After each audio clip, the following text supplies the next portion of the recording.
Hi guys, mga antag balot. Tadaan! So, balot is life while chika-chika ta regarding... Ay guys, naku chika, nakadungog na mo about sa Parents Welfare Act of 2025 nag-propose ni Ping Lacson. So, ang nakabutang dito, nga mapriso ang mga anak nga wala nagasuporta sa ilang parents. Yes! So, ang atong ginikanan, naana sila right to file a petition sa Supreme Court, mag-file sila og petition for support, and wala sila problemahan about attorney is because it's the public of attorney ang mutabang sa ilaha, para wala sila bayaran, di ba? And then, ang magpagawas ang korte og support orders anak, na ang katong mga anak nga wala nagasuporta sa ilahang parents, pwede makulong for 6 months and makamulta og 100,000. Sunod nga 3 months nga wala kay support sa imong parents, yes, makulong ka. Then wala ka explanation nga nung wala dili ka makasuporta sa imong ginikanan. And then, katong mga anak nga na nag-aalaga silang ginikanan, and for some reasons, gikapoy na for many years nga nag-aalaga sila, nag-suporta silang ginikanan, tapos all of the sudden, biyaan nila ilang mga ginikanan, mapriso mo, o mapriso ta, from 6 years to 10 years nga imprisonment, and makamulta og 300,000. Yes, kay dili gusto si Ping Lacson na biyaan o dili suportahan ato mga elderly, di ba? So, ang thought mga, because I was abandoned by my parents. He died when I was in or I don't know what's the truth, but according sa other people, namatay ako ang papa when I was 9 months and I was 3 months, then ang ako ang mama ingon 9 months daw. So wala ko kabalo sa tuuhan ako, pero according sa akong tita nga mao nag-alaga sa ako. 3 months baby pa lang jud kay daw ko, 3 months or 2 months pa lang ko. Kay akong papa namatay siya, mao day pagpaanak, mao pag-anak sa ako namatay siya. So after 2 months or 3 months, gihatag ko sa akong lola, and then ako ang tita ang nag-alaga sa akong grandparents. I am not saying nga dili na to suportahan natong parents. Kung naata, why not, di ba? If you're able, sige, suportahan na to. Pero, dili pwede na i-impose nimo nga suportahan ang parents. Lalo na itong mga parents na dili naging involved sa imong life. Never naging involved, never nag-support emotionally, financially, never sila naging present. Kaya mga anak nga nagdako sa abusive nga parents, sa mga narcissistic nga parents. No, like, himuon na, basically, ano naman yun na siya, himuon og plans para sa mga parents. And which is, no. Ako nag-help man jud sa mga parents, no, dili permanente kay na mga situation jud nga dili gid kay i-help, pero kung kaya nag-aabot jud mi mo na akong ginaingon kay heartbeat, responsibility namo as parents na ihatag ang the best sa imo, ha, eskwelahon ka, pag-graduaton ka, hatagan kag maayo nga life. Kay pag moabot ang time nga magkapamilya ka, dili minimo responsibilidad, never minimo maging responsibilidad namo nga padisiplinahon ka, responsibilidad namo nga ihatagan ka og maayo nga life, pa-eskwelahon ka. And dili nimo kailangan magbalik sa amo. Kung mo help ka, matabang ka in the future, thank you. Pero dili responsibilidad sa mga anak nga maghihap sa ginikanan. Ang kabalutan nga naapoy ang inyong mga anak naapoy mga responsibilidad silang mga anak. Naging parents na pud sila.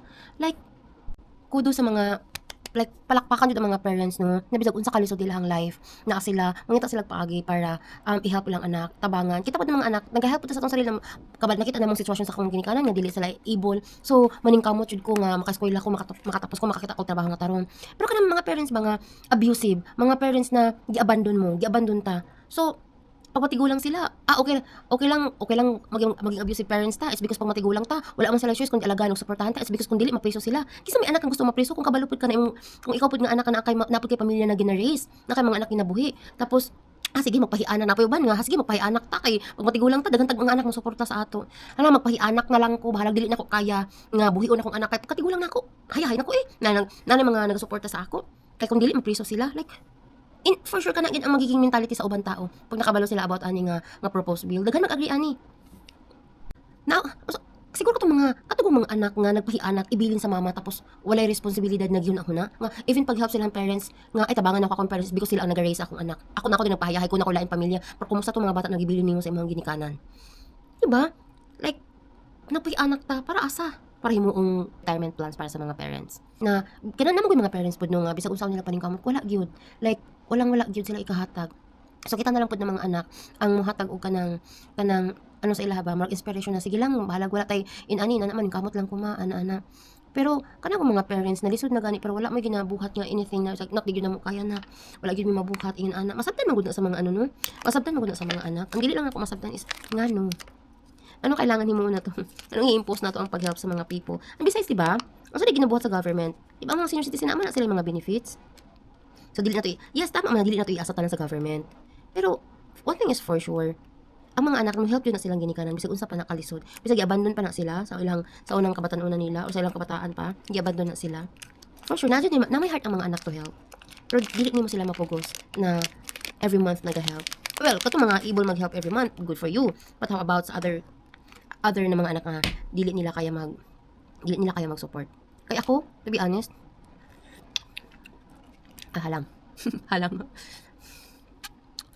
Kaya ako, to be honest, nag-help man ko sa akong parents pero dili permanente.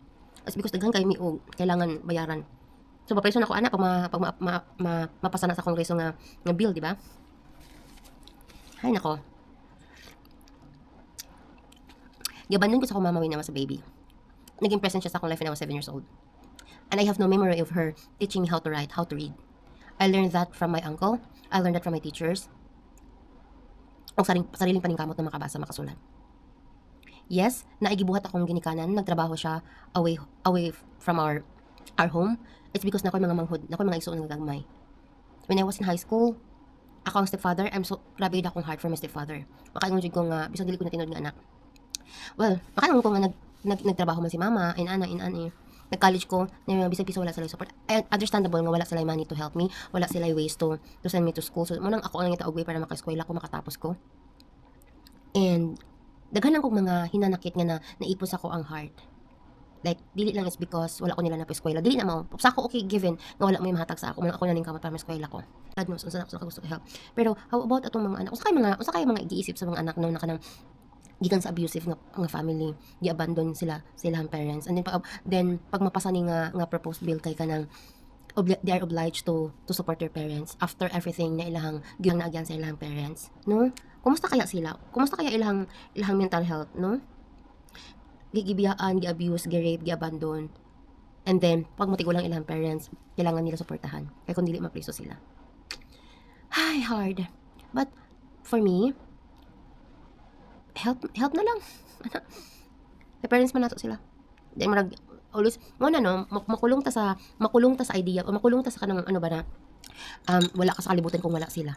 So, kung saan nakakaroon is because ipakatawag ka nila. Dili po na mo choice. Dili na mo choice na i-anak mi sa kalibutan. But then, as a anak man god, naghuna-huna og yun mi na mag-help sa parents. It's just that, dili siya ina naka full force kapag, or dili fully ang pag-support. It's because different family man natong different experiences, different way of thinking, different sa tanan, sa prinsipo, sa tong stand sa life. But for me, bisag ana ang nahitabo sa ko ang parents. Bisan ang tan-aw nila sa ko is ilahang bisag retirement plan ta para sa ilaha. Wala tay choice. Charot.